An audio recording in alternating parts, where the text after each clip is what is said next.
ಚಿತ್ರದುರ್ಗದ ರೈತನ ಮಗನಿಗೆ ಪುತ್ತೂರಲ್ಲಿ ಬಡವರ ಮಗಳಿಗೆ ಒಲಿದ ನ್ಯಾಯಾಧೀಶ ಹುದ್ದೆ, ಇಬ್ಬರು ಸಾಧಕರ ಯಶೋಗಾಥೆ.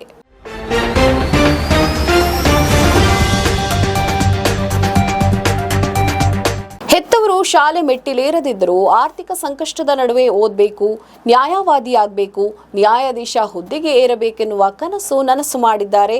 ಸಂಗಾತಿಯು ನ್ಯಾಯವಾದಿಯಾಗಿದ್ದಾರೆ. ಬುಧವಾರ ನ್ಯಾಯಾಂಗ ಪರೀಕ್ಷೆ ಫಲಿತಾಂಶ ಪ್ರಕಟವಾಗಿದ್ದು, ರಾಜ್ಯಕ್ಕೆ 63ನೇ ರ್ಯಾಂಕ್ ಗಳಿಸಿದ ಚಿತ್ರದುರ್ಗದ ರೈತನ ಮಗ ಸುಕೇಂದ್ರ ಪಿಎಂ ಬದುಕಿನ ಸಾಧನೆ ಇದು.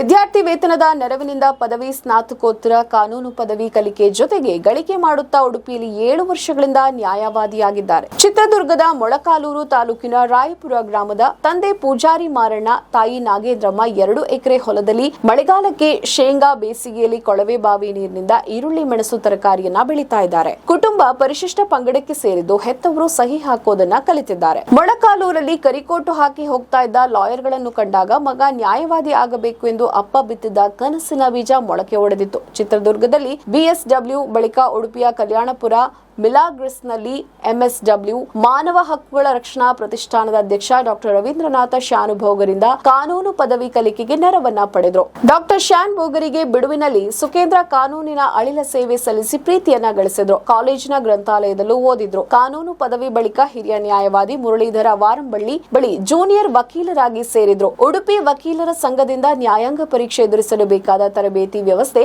ಬಹಳಷ್ಟು ಅನುಕೂಲವಾಗಿದೆ ಎನ್ನುವ ಸುಕೇಂದ್ರರ ಸಹೋದರ ಅಪ್ಪನಿಗೆ ವ್ಯವಸಾಯದಲ್ಲಿ ಸಾಥಿಯಾಗಿದ್ದಾರೆ. ಹೆತ್ತವರ ಪ್ರೋತ್ಸಾಹವನ್ನು ಹೃದಯದಲ್ಲಿ ಬಚ್ಚಿಡದೆ ಬಿಚ್ಚಿಟ್ಟಿದ್ದಾರೆ. ನಮ್ಮ ಈ ವಿಡಿಯೋ ನಿಮಗೆ ಇಷ್ಟ ಆದಲ್ಲಿ ಲೈಕ್ ಮಾಡಿ, ಶೇರ್ ಮಾಡಿ, ಕಮೆಂಟ್ ಮಾಡಿ ಮತ್ತೆ ಸಬ್ಸ್ಕ್ರೈಬ್ ಮಾಡಿ.